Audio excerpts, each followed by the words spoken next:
All right, we are live here on Together We Feel. Welcome back this week.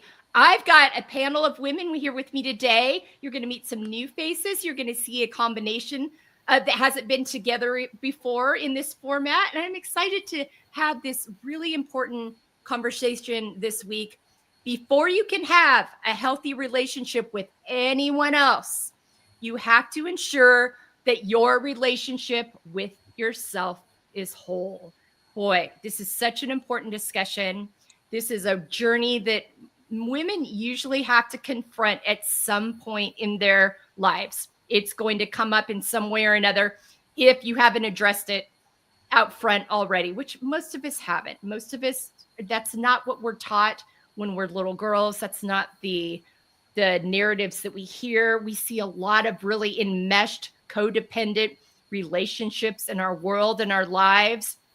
And we don't stop and talk about the fact that it's not someone else's responsibility to make you happy. And it's not your responsibility to make someone else happy. And I've watched women, and I'm sure you have too, bang their heads against a wall, both trying to make someone else happy, as well as trying to expect someone to fill that hole for them. And it's just not the way it was intended to be. And it's not the path to healthy relationships with ourselves or each other. We want to take the pressure off those and feel safe and valuable and worthy, showing up as our full authentic selves. And Not Perry and Amy Donovan and Blanca Madrigal all have their own journeys to this space today, and they're going to share their stories. And hopefully you can see yourself in some of these stories and realize that if this is an area you struggle in, it's possible for you too. So I want to welcome each of you today to the panel with me. Let's start with Anat. Let me know you're new to the group. I'm so excited to have you on a panel for the first time. You're going to visit with us for the podcast later this year. But tell me why you wanted to be part of this conversation. Oof. Well, I mean, it's so near and dear to my heart of my own personal journey, as well as just what I see daily in working with clients and mentoring other coaches. It's foundational to, us breaking the patterns of our parents and, generations, and really learning how to come from a connection to our true self and our higher self, and therefore healthier relationships personally, professionally, and globally. I mean, you look at what's happening right now on the global level. It all comes down. It could all be broken down back to your relationship with yourself. Yeah, 1,000%. Thank you for that. Amy Donovan, how about you, my friend? I meet a lot of women, and I can't speak to this through men, but I can tell you that there are so many people out there who are trying to fix other people, but they themselves are broken.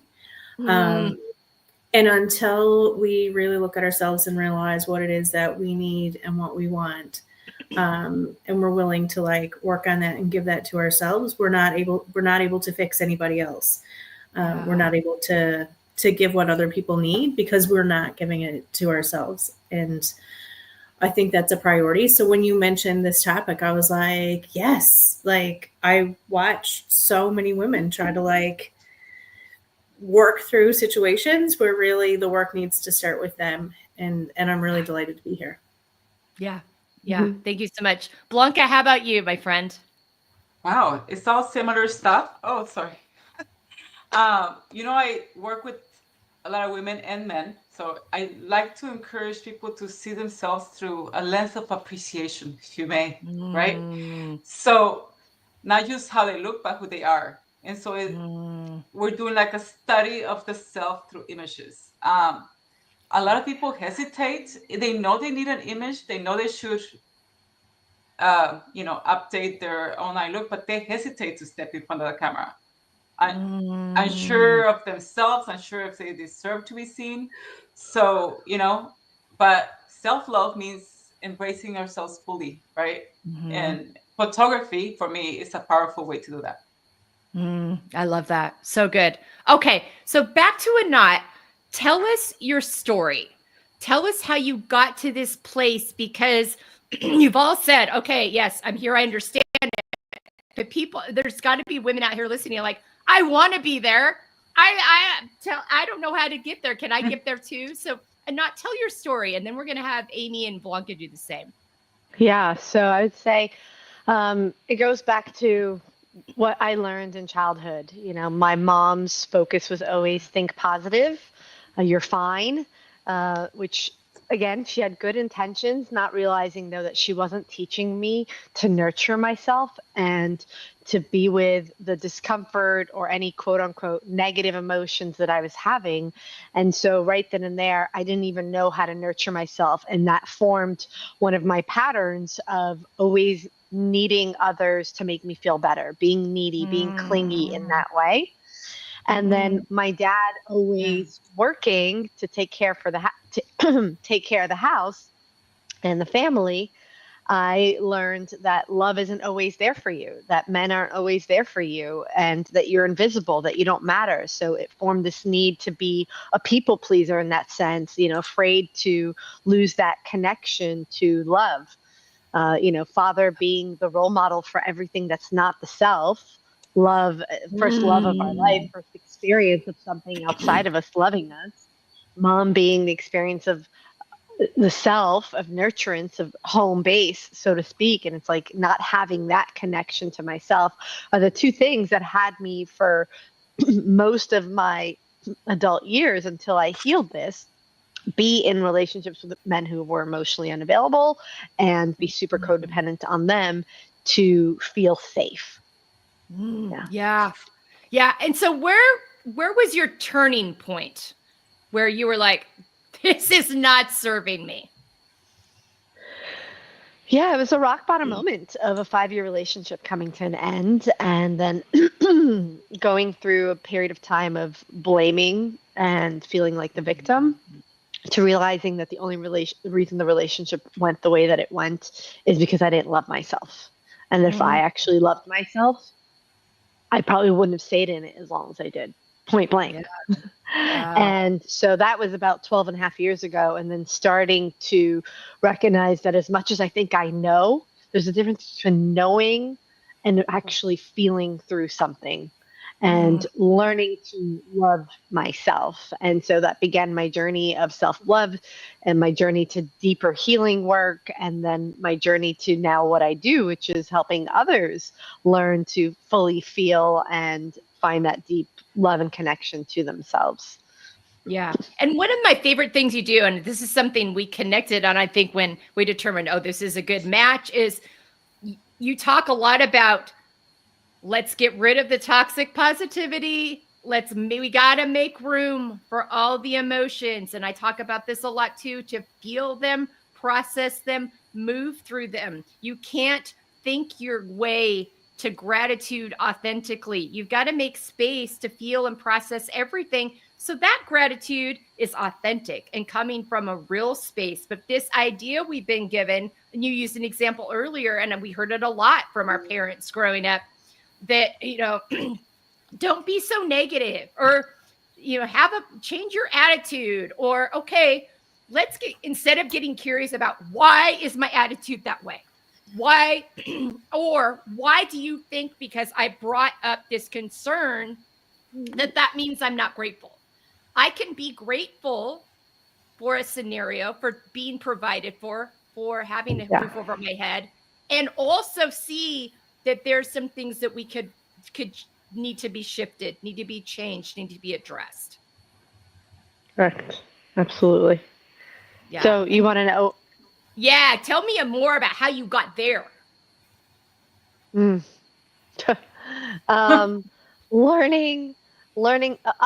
what I learned and learning to actually hold myself, learning that my inner child is like a little girl that holds all my emotions, whether it's I'm happy, I'm horny, I'm excited, or it's I'm sad, I'm scared, I feel alone. Whatever it is, imagining that it's a younger version of me coming into my bedroom and saying those things and learning how to hold myself and give myself the nurturance that I never got from mom in those moments, and learning to let that emotion actually take actually take up space to feel it and to express it as opposed to suppress it. We've learned to suppress, and we've forgotten how to express an emotion, how to actually feel an emotion. So we're not feeling it. We're talking about it. We're judging it. We're thinking about it. We're analyzing it, but we're not actually expressing it the way a child does, which is a full body experience of using your body, your facial expression, sounds. I mean, you look at any 3-year-old that is expressing how they feel, and you're going to see them using their body, their face, and emoting some sound. So it was learning to do that again, to give myself permission to feel like a child feels, and realizing that when we do, we could actually move through it in about 90 seconds. Wow. Yeah. And that's an important piece too, because I think I do not believe in negative or positive emotions. There are harder emotions or not so hard emotions, but they're all clues and they're all letting us know. And you can move through it, and you don't have to, that doesn't mean you're sitting with it or staying there forever, but you're giving it time to move through, process, feel it so that you can move forward from that. And it doesn't creep up on you later, or you don't get stuck in it. So I loved how you laid that out there. So good. Okay. Amy Donovan, tell us about your journey down this road of where you are today, of feeling good in your own skin and knowing and trusting yourself and knowing that you don't need others to make you happy. And also, I know this has been part of your journey, knowing it's not your responsibility to make anybody else happy as well. Talk to me about your story with this. Absolutely. You and I have talked before about how I was the chubby kid, and I was raised to feel like I wasn't ever quite good enough. And I feel like my parents did that subconsciously, but everything that I picked that I wanted to be when I grew up, I couldn't be, according to my dad. I wanted to be a helicopter pilot, wasn't smart enough. Wanted to be a journalist, wasn't pretty enough for TV. Wanted to be an RCMP officer, which is the cop in Canada with the red serge and the little brown hat. I wanted that iconic uniform, but I wasn't going to be fast enough. And so everything that I set out to do, I always felt like I was never going to be able to do that. Like nobody was telling me I could. It was all the reasons why I can't. And then by coincidence, I ended up going to journalism school. I don't like sad things. So I made the conscious choice that I wasn't going to be a journalist. I wanted to be a photographer, and I'm really good at it. But the thing that lit me up the most was making other people feel good, because as I was telling them and as I was showing them how wonderful they looked, I could hear the words that I was saying to them. And I was like, I need to be able to say that about my own self. Like I need to be okay with just me. So now I specialize in taking pictures of women, like intimate portraits of them. And it's a whole experience. And basically I hate the term hype girl. My assistant says that I am, because that to me sounds like it's fake. It's not authentic. But I connect to women. I feel like I'm filling in the gaps and telling them the things that they need to hear, because they don't know that about themselves. And nobody's ever probably told them. And they would never say, oh, look at me, I'm beautiful. But by the end of their session, they're like, oh, I do feel, and they haven't seen anything yet. I might have even taken photos, but they're like, oh, I am beautiful. And they feel it instead of think it. And it gets ingrained in them. I have clients who come quarterly. It's their thing. And it's like the ultimate confidence boost. But I do that and I'm good at it because I know what I was missing. And I'm able to fill in the gaps because it's the gaps that I was missing. And so it took a lot of work for me to get to be able to say, I'm good enough, or I'm pretty enough. I walked in here in like torrential rain. I promise I was well put together when I left my house. My mascara is somewhere up the street. But it took a lot for me to be able to say, I'm good enough, I'm pretty enough, I can show up on camera. having gone to journalism school and being criticized to pieces in the sound booth for my accent, for my cadence, for the way I do things, to be able to do podcast interviews with you is huge. And just, I think the more we work on ourselves, the more we're able to pour into other people. But the pouring into other people always flows back to you. And I think it's important that we just, everything that we have inside of us, we like push it out, and then not selfishly, but because it happens anyway, it's just going to come back in your direction. Yeah, I love that, the authenticity of it. When it comes out of you authentically, people feel that, and it does come back to you. It creates an authentic reciprocity rather than a forced of someone feeling like they're trying to fill a hole or an obligation to someone else. It's authentic and real because it's connected on that really vulnerable, authentic line. One of the coolest experiences that I've had, there's a store here in Canada called Winners. I think it's like your TJ Maxx, maybe. Yeah. And my daughter and I were at in the store, and we were washing our hands in the washroom. And I heard her look at this lady that was next to us, and she says, "I really like your smile." And she was about 9. And I was like, I did that. Like, I did that. And so I never told her to compliment people when we're in public. And so as we like leave the washroom, we walk out into the store, I'm like, "Why did you say that to that lady?" And she said, "She does have a really nice smile." And she smiled at me. She said, "But she looked like she needed to hear it." Oh, wow. And I was like, I did it. Like, this is what I wanted. Like, I want everybody to go forth and spread the happy. yeah. And she did it unprompted. And I was like, yes, I have done something with my life. Like, this is huge. Yeah. It is. And for her to have the confidence as a 9-year-old, for that to feel so authentic, but also tapping into that children and their sense of what's happening around them. Like, she knew that, but she also saw you model it. And that's really important too, for our daughters and our girls to see these things modeled to them, because they will remember what they saw.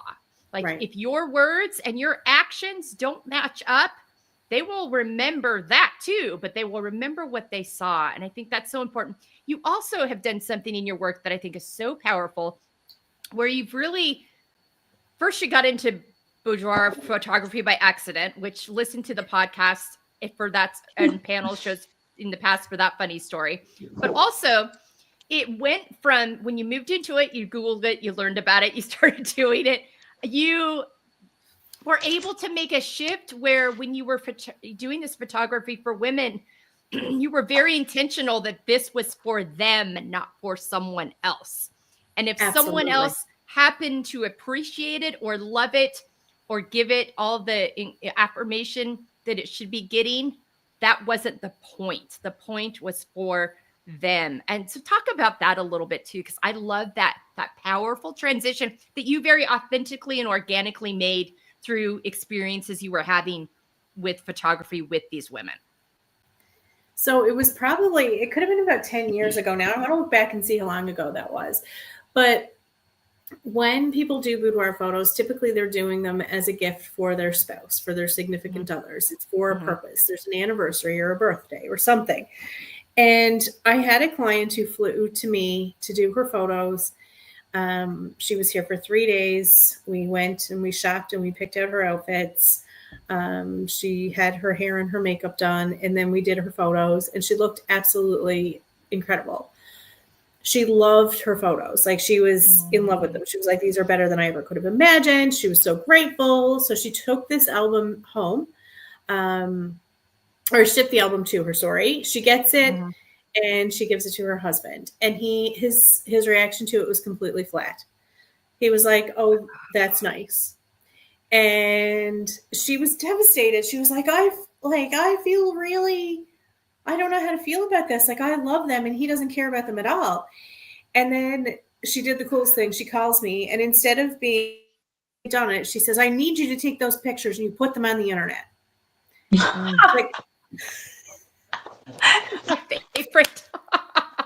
And she says, and she came to this was her, she changed my business. She changed how I do business. And she said, these pictures were never supposed to be for him. They should always have been for me. And so now when I'm booking a client, and this happened as recently as 2 days ago, a lady wanted to meet me before she booked, which happened. So I went, sat with her, had coffee. And in the beginning, she said, I don't know if he's going to be as excited about them as I am to get them taken. And I said, okay. And I told her the story about the lady. And she was like, I don't know if I could handle it if he's not excited about them. And I said, okay, so these are not for him then. You want to take the pictures. You're going to love them. She'd lost 150 pounds. She made significant changes in her life. And she's getting married to this man. And she's really not sure if she is comfortable to do them because she's not sure what his reaction is going to be. And at the end of the coffee, I am not a salesperson. It is not my job to sell you on a photo session where you're going to like come and, you know, in your underpants. That is not what I do. I'm here when you're ready for me. But ultimately, we decided that probably it wasn't the time for her to do a session. And if she was going to, like, if all of her eggs were in the basket that was dependent on her loving them based on what he thought of them, then this isn't the time. But I am here when she is ready for me. Because I don't want that woman to have her pictures taken and he has like a negative or even a neutral reaction. And for her to be so built up about it. Now, I have clients who come and say, I don't know if I'm ever going to show him. Like, these aren't for him, these are for me. And those are the ideal people. They've already done the work. They've probably already come for a session before. But I don't now work with people when they say, you know, these are for my anniversary. This is for a wedding gift. I always am very clear with them that these pictures have to be for them first. And whatever they choose to do with them after they have their photos, they can do. These aren't the boyfriend's photos. They're not for the fiance, for them. Yeah. I love that. I love that. And and I think too, you're so supportive through it that like, it's just really beautiful what you create with them too, when they come in feeling that way. And how you're able to help that. All right. Excuse me. Blanca Madrigal, tell me your story and why, and how you got to where you are today. Cause this has been a journey for you too. Yeah, I'm still getting there. Yeah, absolutely. That's such an important point. It is a journey, and it's something we continue to go on because we peel back layers, we learn more about that selves, we accept and learn to love, or just accept and acknowledge and move forward from there. So thank you for pointing that out. Yes, I feel like, you know, if once we say, well, I haven't gotten there, then something's wrong with me. First of all, it's like, no, accepting that I've done all this progress and I'm in a good place and I can, but then maybe I will have bad moments, you know, and doubts, but then you remind yourself where you are now. So that's how I feel. For me, it has been a journey. I mean, a little bit share with everybody how we grew up perhaps and not getting the tools or the skills necessary to appreciate ourselves how we were, or, you know, bad relationships where you get stuck and then you're like in this circle of bad doubt. And then the moment for me, maybe that's what it was when I left this relationship, because I knew what I needed. I knew what I wanted.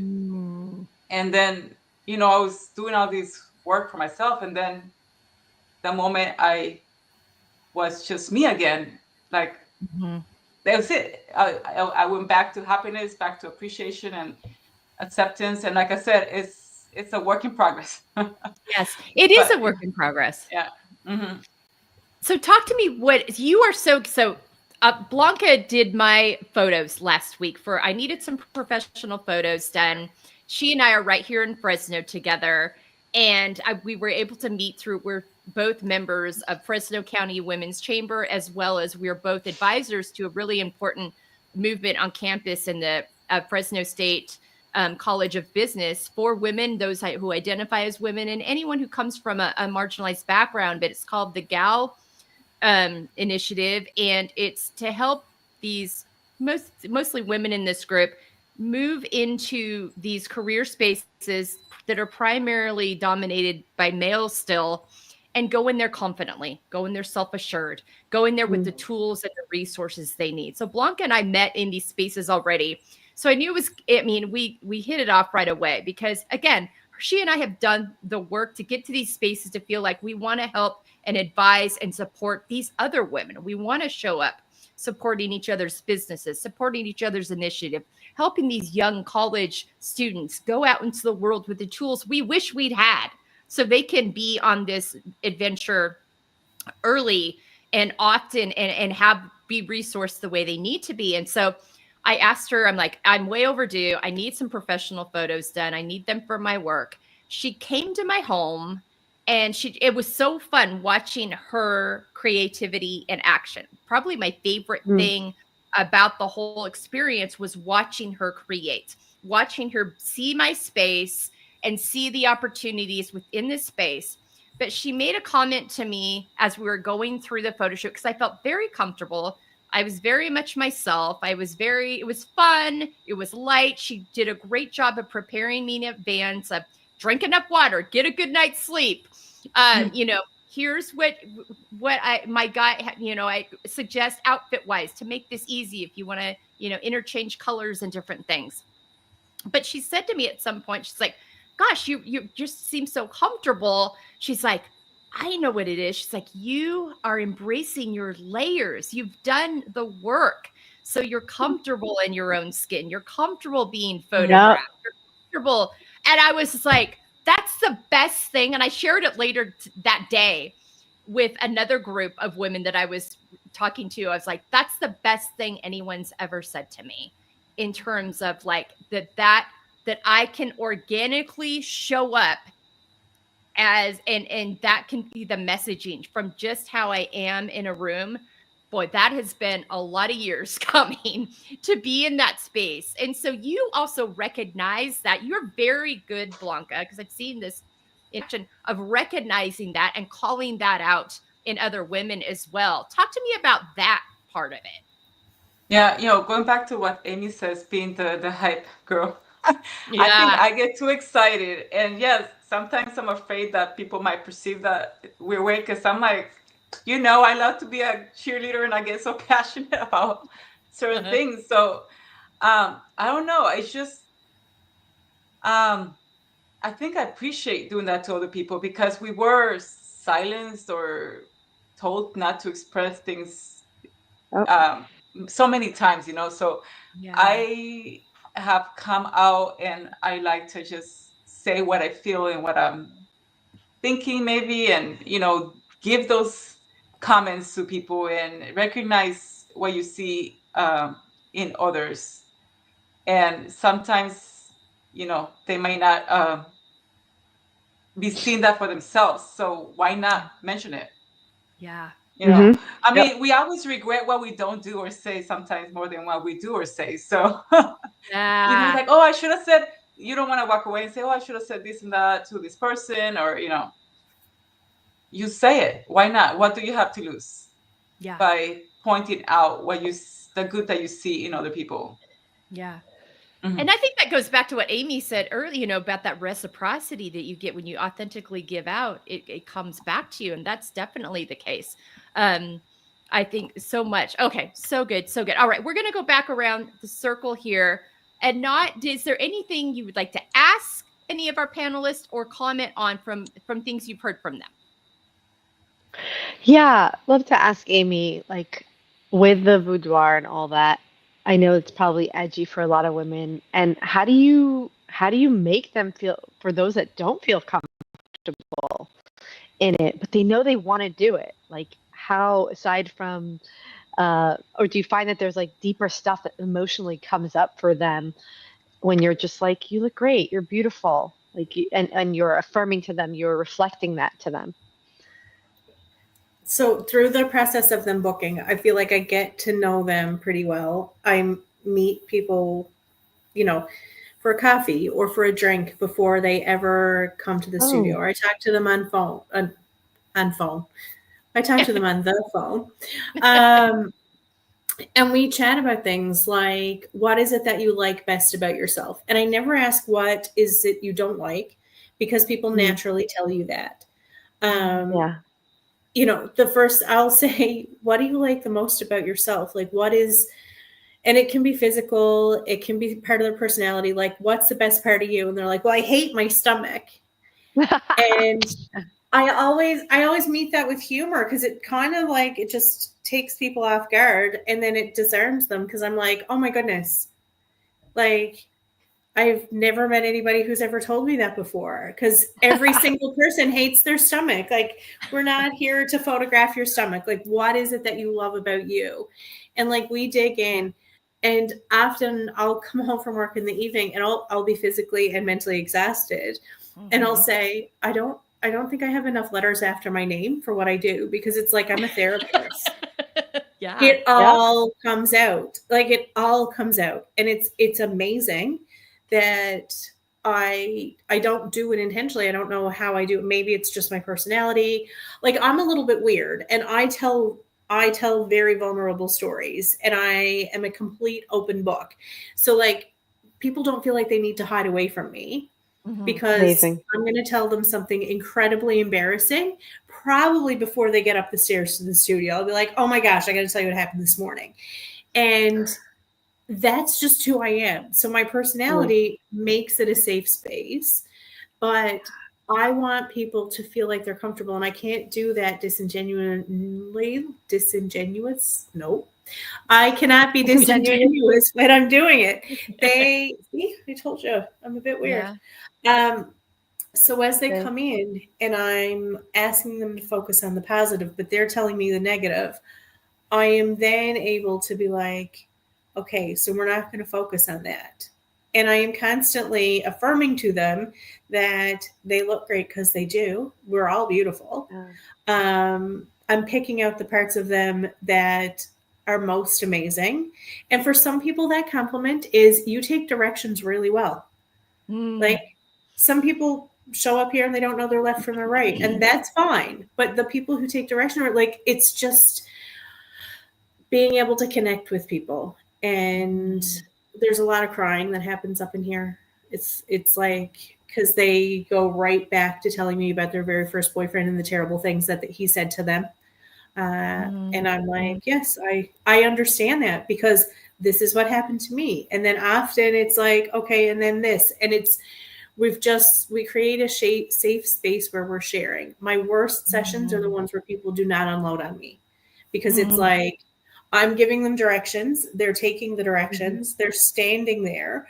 But in the end, the pictures look like I gave them directions and they stood there and they followed my directions, but there's no, like, their body language is completely different than somebody who comes in here and says, okay, just do what you want. And I joke with all of Barbies, like, I move people until they're comfortable moving themselves. Yeah, I feel like me being an open book and me being genuine and curious and talking too much and letting them talk too much just creates the space and the environment where they feel comfortable to do that. Totally. I love everything you're saying, because besides the crying part, because I don't get a lot of those in the business photo shoot, but you have to connect, right? And people have to be comfortable with the person that they're working with, or, it's not going to work. Or you capture their images. Yeah. It's so important, because otherwise it looks just like the old school real estate portraits. You know what you're talking about, where you're standing on the back. Yeah. And everybody has the same face. Like, I'm sorry, that's not going to do it for me. So, and I'm sure it doesn't do it for you either, Becca. Yeah. Right. Amazing. All right. And did you have any other questions, Anat? I'm good. Let's move it. Okay. All right. Amy, how about you? Questions for anybody, or statements or affirmations, anything?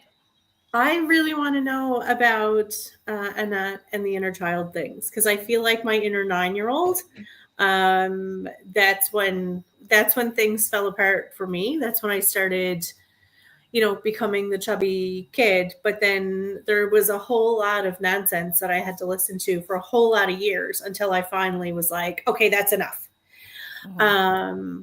Like when You endured a lot. yeah, like I listened to a lot of bullshit. And Yeah. now I'm like, okay, no, you can take that and put it somewhere else, but that's not for me. Also, don't say it to her either. Like, take that, that's not for anybody. But when you take yourself back, where do you go and how do you get there? And then how do you come back to this? I want to know about your process. What the stages are to actually healing Yeah. it. So first is like there's actually 5 stages. Stage 1 is the awareness of, imagine yourself in the driver's seat of your life. And when things feel too much, too overwhelming, stressful, whatever, whether it's just unsafe suddenly in your system, your bodyguards take over and they say, get in the back seat. We're taking over. And we all have like 2 bodyguards. And so recognizing when you've lost that seat and that connection to yourself and needed these bodyguards to feel safe. And mine are, I leave my body, I dissociate, or I want to please and appease and like come back to love. So I know if those are playing out, I'm not feeling something. I'm not nurturing little Anat right now. These bodyguards are necessary. And when we learn how to cultivate safety and get back in the driver's seat, we're not kicking them out of the car. We're keeping them in the back seat to use them more for the gifts. So, meaning whatever you struggled with in childhood, like you said, having to endure and hear so much shit, and then finally being like, you know what? No, I'm done. And now I have boundaries. And now I can literally tell you, like, fuck this, enough. What you've done is taken that seat back, right? You know how to feel safe in moments like that, to have a voice and a choice again. And because of that, you've tapped into some of the gifts of one of your patterns, which is to endure, which is being super grounded and therefore super safe for people. And you were describing that when you were talking before. You're like, oh, people just feel like you're an open book. You'll share something, but you're also, your ability, because of that bodyguard, the gift of it is how grounded, because you used to endure, just hold it all down. So now you're grounded and therefore safe, where somebody who feels like this in your presence can feel so held. So I went a little off like what the stages are, but like that stage 1 is first like just identifying and learning to cultivate safety. I have a free meditation on my website of like learning how to build safety in our system again, to be with what's coming up so that we can stay in the driver's seat. And so that's stage 1. Stage 2 is acceptance of whatever's coming up, whatever emotion is that normally we say, I don't want to feel this. I don't want to be with this. I don't want to acknowledge this. How do I make this stop? How do I make this go away? It's kind of like being in the ocean of your emotions and thinking that you can control the size of the waves that come. And a wave comes and you're like, I didn't want that wave. I wanted a different one. I wanted a smaller one. And suddenly you're like, poof, and you're getting plummeted with it. And you're wondering why that keeps happening. Is because we're resisting the current. We're resisting the current of what is happening. So when we can acknowledge the current, meaning, okay, this is the wave, and learn to ride the wave, we can come back to shore. We can come back to what I call the land of possibility, where anything is possible again. And so learning to ride that wave is what I was sharing earlier, of learning to validate and acknowledge what that little girl is feeling. Because that's what we needed as little girls. We needed validation and acknowledgement of what we were feeling, not questions and judgment. So you validate, you acknowledge, and then you let it, and then you set a timer for 90 seconds and you pretend like you are auditioning for like an Oscar winning, movie or like, and you act out that emotion. Oh, wow. So, For Anat, 90 let me ask, can I ask my question now? So yeah, jump right in. both of you asked exactly what I was wanting to ask, but more to what you're saying. So besides the practice and right every time like trying to be aware of this, do you suggest to the people you work with like specific things to remind them in the moment, exercises or like something physical they're holding? Is there something more to it as they're training to be to recognize what they're feeling?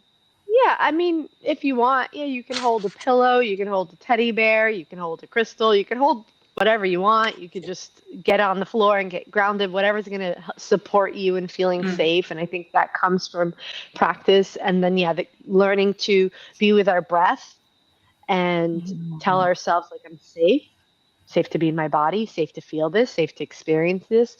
This is kind of like putting on that wetsuit before you get in the cold water. I love that.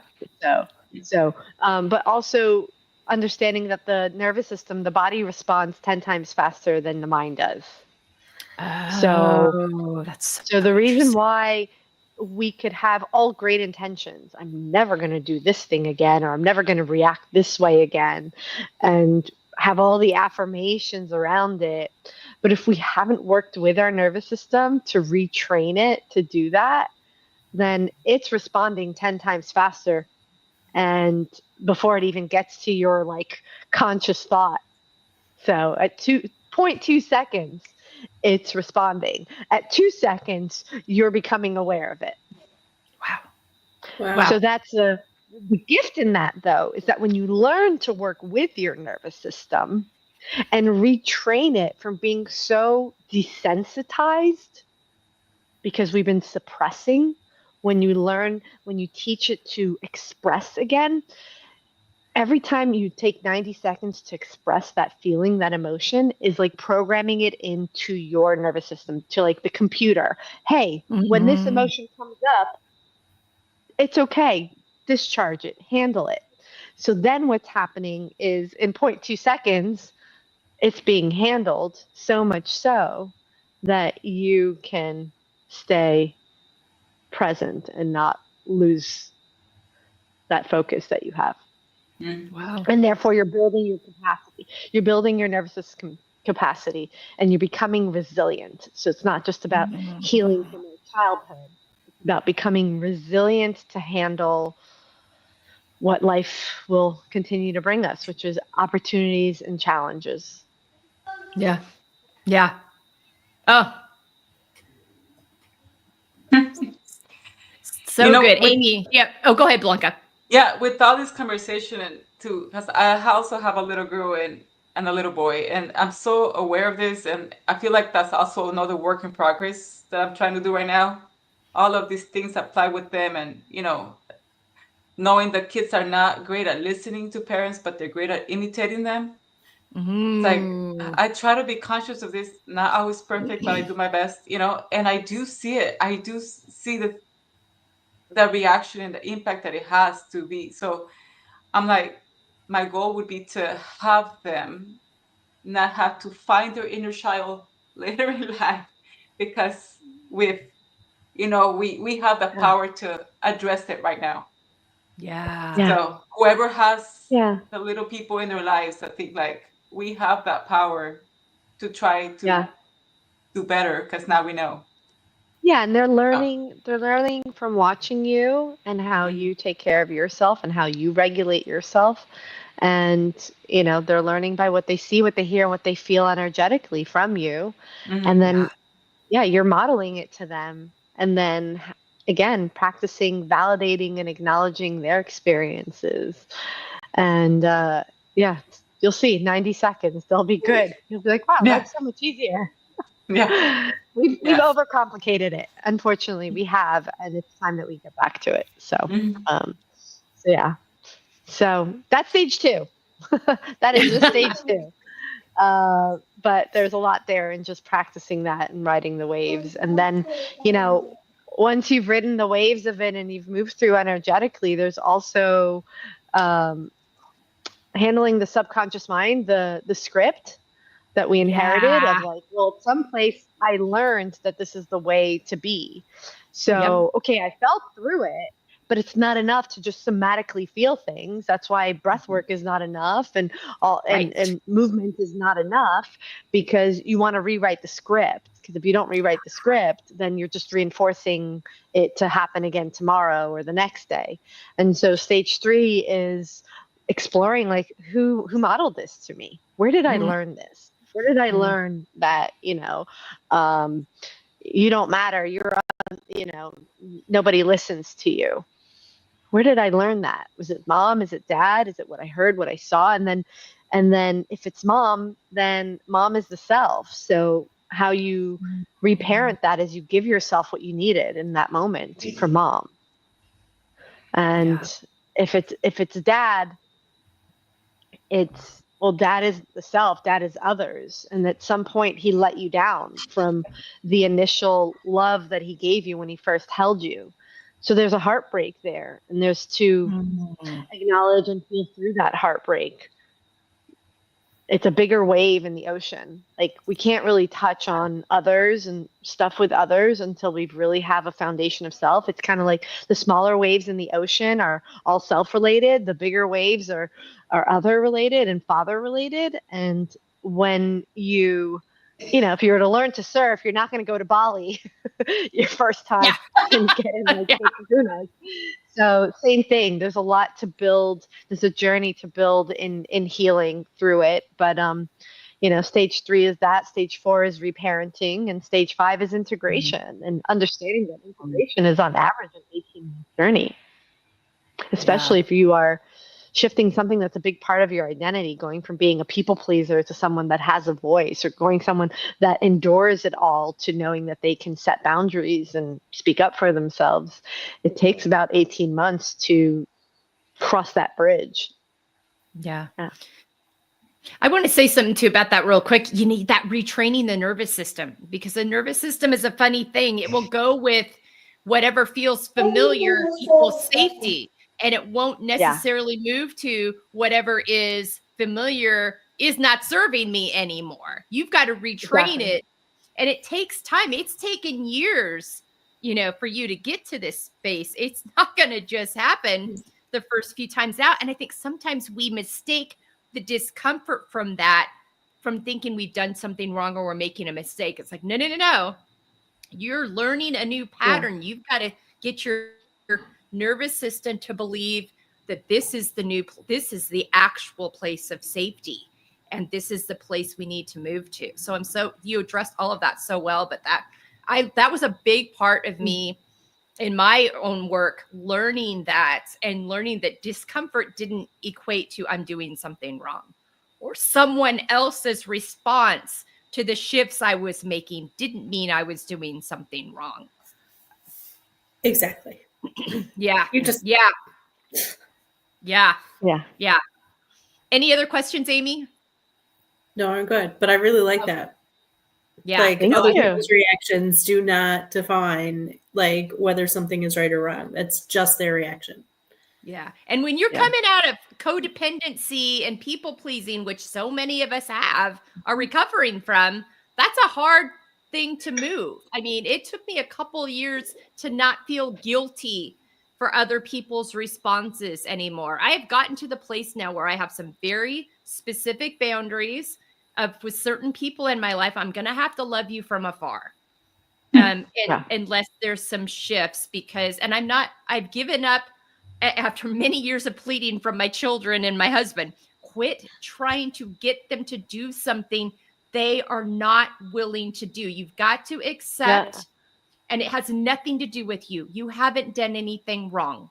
They just aren't willing to go down that road, and you continuing to beat your head against the wall to try to move that brick wall is just hurting you. And Mm-hmm. it was some very intentional, things from both my daughters, who are now grown now, and my husband, saying to me that really was like, oh, wow. Okay. It was just like, okay, this is where we're going now for my health, my well-being. And it was, but it's so, yeah, I think just that patience, giving yourself time, and don't be misled by these feelings of discomfort or pushback from others when you know in your heart of hearts, and that's that trusting yourself piece. You know, in your heart of hearts, this is the road you need to go down for you. And that's not selfish. That's not selfish. What is selfish is if other people expect you to continue to hurt yourself for their benefit. That is, so I think it's very important to discern all of that. So good. Okay. Blanca, any questions or comments for any of our panelists? I think everybody has answered all the questions I have. And yeah, this has been great. Definitely. Well, and Blanca, I want to, oh, go ahead. No, just I have a lot of things to consider after this. Yeah, I know. I mean, that's why we always have learn. These conversations. Yeah, we always learn. But I want to talk about your story for a minute, because you went against like a lot of like societal narrative, cultural expectations. You grew up in this area that we live in now in Central California. You went to UCLA. You left the Valley. You went to UCLA. Yes. You met your now husband there. You lived throughout the world. I mean, you've lived in multiple countries. You didn't just come back to you've come back to the Valley now, but you didn't do that immediately. You did some other things. Talk to me about the confidence it took to make those decisions. And because you have a very tight-knit, large family here in the Valley. Yes, and that's what made it the hardest. Yes. Yeah. So talk about that. So everyone meets my husband and I love him until I have to leave. Then they're like, what? No. It was tough. But, it just felt like the right thing to do, whatever. And then because we are a very tight-knit family, I was not concerned about that. I knew that we would continue to be connected and have a strong relationship. So I think having the confidence in that, like knowing, it also helped me, because yes, they were not happy I was gonna live away. Oh, and don't forget the moment where I had kids and I was not here. That was tough. Yeah. I feel that too. For them. How could I do this, right? But I knew that no matter where I was, we were always have each other. So yes, I'm back now, and we made that decision. It was the right time because the kids are small. Yeah. For them to build that connection, and I cannot imagine not having my 6 siblings and my mother and now, all the in-laws now, like it's my small, large family. And my kids didn't have that in their first few years, but they fit right into it and they loved it. Yeah. And it was good. But see, having the confidence and knowing that no matter where I was, we would still be close to each other. Yeah. Yeah. That foundation, because your husband's from France, correct? Correct. Yeah. So you guys lived in France. We first moved to Paris, and I had my first little girl there. And I think, there you need some kind of confidence to go in there. And now you're on your own and learning the language and fitting in. Yeah. So that was fun. And then we moved to Korea for 3 years. Wow. Where I had my second baby. Different culture. Yeah. And then good thing we didn't have a baby at every country that we were and then lastly we moved to Belgium and lived there for nearly 3 years. Was it 3 or 2? I forget. And then we moved to Alpharetta, Georgia, just north of. That's a whole other country too. Yeah. Oh, no kidding. The Deep South is a whole other country. That's true. And here we are back in Fresno. Yeah. Yeah. Yeah. But I love that, though, that foundation, though, that you speak. You had the confidence of knowing that was going to be there for you. And I think that's a real blessing, because not everybody has that. But you had to deal with it's a good thing they loved my husband, because now he and I are heading home to his house for a few years. But, but navigating all of that, though, I think that's a very important part of you listened to yourself. You trusted yourself. You trusted the unit, because you could have just told your husband, nope, we got to go back. We got to go back to Fresno County. We got to go back to where my family is. If we don't, this is going to happen. And that, who knows what that might have cost you in your relationship with him. But instead, you trusted yourself, you trusted each other, you went on this journey and this, exciting kind of exploration of country and culture, which enriched your lives and enriched your kids' lives too, because of the impact they've had. And then, but having that confidence, I think, in that yourself and those relationships, I think that's a really important piece. And I wanted to bring that into this conversation. So within that, or Amy, do you have any questions for Blanca about that? So I didn't move quite as far away, but had the same experience. I lived on the other side of Canada. I had the first granddaughter. It was a big deal. Everybody pressured me to move home. I finally did it. And I get here and I'm like, I saw these people more when I lived away. Like it was, I'm like, what was all this fuss about? But so do you, having done that and having lived other places and having had that experience and then coming home, do you ever wonder if maybe life might be different if you hadn't come home? Like, because I'm not going to lie, 3 times a week, I'm like, I could really live anywhere. Like it's perpetually raining and windy where I live. And I'm like, I would be just as happy to be anywhere else except my family's here. Like, does it ever come in your mind to like take off and go again? Because that's something I struggle with. I think there's something to that, the fact that you start moving and you realize that you could live anywhere. You start to adapt, and I think I was a professional at like jumping into a new place and starting to meet people because that was my way of survival. And yes, that goes to our mind, and then also having a European husband with family over there, like that. There's always that possibility too. We can go there, but we don't even have to go to that place. We can go anywhere. Yeah. And I know that we would adapt and we could potentially live anywhere. You do learn that. Yeah. Yeah. Well, and I think too, Blanca, talk about the boundaries, because I asked Blanca this question. I'm like, so you've lived all over, you've got this large family, and talk about the boundaries of time and space. And are we everybody loves Raymonding this, where everybody just pops in the door unannounced, or we establish some boundaries within that? So talk a little bit about that transition too. The boundaries of living in the same space as your family now. Oh, yes. So there is an adaptation. Probably you, Amy, you can identify with this. So yes, at one point you were like alone, and then now there's now you have to adapt to including other schedules, which you got used to not doing, right? So now is that what you mean, Melissa? Yeah. Now it's like, oh, now there's family. And sometimes I do feel guilty because I'm like, I forget in my day-to-day life because I have my projects and things, and I feel guilty that I could do more of an effort, because it's just because I got used to this survival mode where you're doing everything on your own, and then like I'm not on my own anymore, and I do forget that I have the tribe right here, Yeah. So yeah. All right. And not any questions for Blanca? What was your favorite place? Oh, tough choice, right? Every place at the moment was a good place to be. If I had to decide, though, I guess Belgium, Brussels would be. I Why could is see that? myself there longer.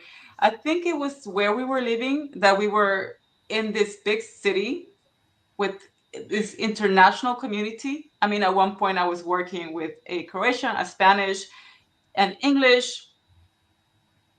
What else? Italian. Yeah. So we had this team of very international people, right? And so we had that, but at the same time we were so close to nature. Like 5-10 minutes, any big forests around, we were surrounded by forests. So we had that grounding element, which we loved. So big city, but walking distance or even small driving distance to any park, and just the discovery of spaces in nature and the accessibility of things. I mean, we can have a whole session about that. Yeah. Yeah. Yeah, accessibility of transport and things. I mean, Yeah. walking 10 minutes to the kids' school, and on the way back, I do the groceries because it's all walking. And then we have the farmer's market in front of our house Yeah. 3 times a week. I mean, it's just a different way of life. Yeah. Yeah. More connected to the, you're more connected without trying so hard. Like, Right. yeah. Oh, that's so So, interesting. Thank you for that. yeah. Okay. All right. Well, we could go on forever, but I want to be respectful of everybody's time. I'm going to go around one more time and allow each of you to have one last thought that you want to leave with our listeners today, and also share where people can find you. That will all be in our show notes a little later today. We're going to have that all in our show notes later today. But if people want to jot it down right now, we want them to have access to that. So, Anat, let's start with you. Where can people find me? Yes. Well, I hang out on Instagram. Anat.perry is my Instagram handle. So if you follow me there, I message every new follower because I love getting to know the human behind the follower. I have wealth of knowledge and information and resources and stuff. So, and then if you're curious about my work and my freebie offers, trainingcampforthesoul.com. I love that. And any last thoughts you want to leave with our listeners today? The only way to feel better is to get better at feeling. So learn to ride the wave. Ooh, That's so good. that was really good. That was really good. All right. Everybody's writing that down. Oh my gosh, that's so good. All right, Yeah. Amy, while you reflect on that. Well, she just won. I know. No kidding. Not a competition. Yeah. Okay, go ahead. Tell any last thoughts for our listeners today, and then tell people where they can find you. I think we all just need to learn to cut ourselves some slack. And just because somebody ever thought it or said it about you does not make it true. And even if the person who thought it or said it about you is you yourself. Oh, yeah. You just need to give yourself some grace. Accept that we are all deeply flawed in so many different ways. And just, if you can't get to a place where you love your body, or you can't get to a place where you love yourself, just work on getting to a place where you are neutral about it. You don't need to say, I love my whatever. But if you say, oh yeah, it's there, it's fine, and just move on about your day, it gives you a whole different experience. Just cut yourself some slack. And then where can people find you? Oh, I'm on Instagram at Amy Donovan Boudoir. I have a Facebook community called Boudoir and Beyond on Facebook, and all of those things linked to my website where you can see samples of my work. Awesome. All right. Blanca, any last thoughts for our listeners, and then tell people where they can find you? I'll start with where they can find me. Blanca_Madrigal, Madrigal. They can see it on the screen. Yeah. Wow. How can I follow those two ladies? So anyway, since we're talking about photos, just look at the things you like about yourself and say those, right? Stop forgetting about the things you don't. I mean, it might sound superficial. I don't think it is. Just to appreciate yourself, because we are so great otherwise at telling ourselves all the bad things that are with us. I'm just drop that and look in the mirror, take a selfie, I don't know, and look for the things that you love about you. I love that. So I'm good. gonna cut in for 1 second. Yes. One little life-changing thing that happened to me as it relates to photos is that there was an older man trying to take a picture of me one day with my phone for something that I was doing. And I was like, okay, let me look, because I wanted to look and make sure I didn't want him to take another one. And so we looked at it together, and it was it was okay. It wasn't, but he also is not a portrait photographer. And I said, well, I guess I guess it's okay. And he says, well, that's what you look like. And after that, I was like, oh, wait, that is just what I look like. So now when people take random photos of me, I'm like, well, that's how I looked in that moment. So that is, I just need to accept it and like, let it be. Yep. Yeah, I love that. It's a simple thing, but it's not. It sounds simple, but I love that getting. And what I want to leave people with is, and if you follow me at all, you've heard me say this a lot, but there's so much power in it. Curiosity rather than judgmental. When you feel that urge to be judgmental, get curious. Start asking yourselves, why? Why is this moving me to judgment? What is triggering me within this? And try and just get curious. And curiosity removes the judgment. It brings in at very least a neutrality. Like, I don't have to love this, but I can acknowledge it. And this is part of my journey in space. And this is something that I'm on a journey with. So curiosity rather than judgment. And taking the pressure off ourselves and knowing and trusting that we have the answers within us. I think the key to getting comfortable in our own skin and loving ourselves well and embracing all of our layers is trusting ourselves that we have the answers within us and that we don't need other people to tell us what to do or even affirm that. I mean, it's nice, but that first comes from within us, and that we all have that capacity and capability of tapping into that. Thank you all so much. You've brought so much to this conversation today. I love these panels so much. I love bringing women together and providing these resources and just bringing words and experiences to these very real journeys that we walk through and getting on this road of love and acceptance of ourselves and the impact that has on our relationships and the kinds of relationships that we allow within our lives. And we need to be surrounded by people that love us and value us right where we are as much as we love and value ourselves, and don't expect us to be something for them that we weren't meant to be. And we don't expect them to be something for us they weren't meant to be.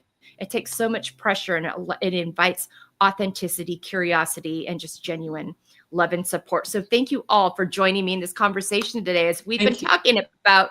Yeah, absolutely. Absolutely. We've been talking about before you can have a healthy relationship with anyone else, you have to ensure your relationship with yourself is whole. It's a journey. We welcome you into it. Thank you to our friend Bridget Belton for inspiring that. More on that to come on another day. But thanks, ladies, so much for being with us. Take good care of yourselves this week as we wrap up this round of Together We Feel. Thank you. Thank you. Bye, ladies. Bye.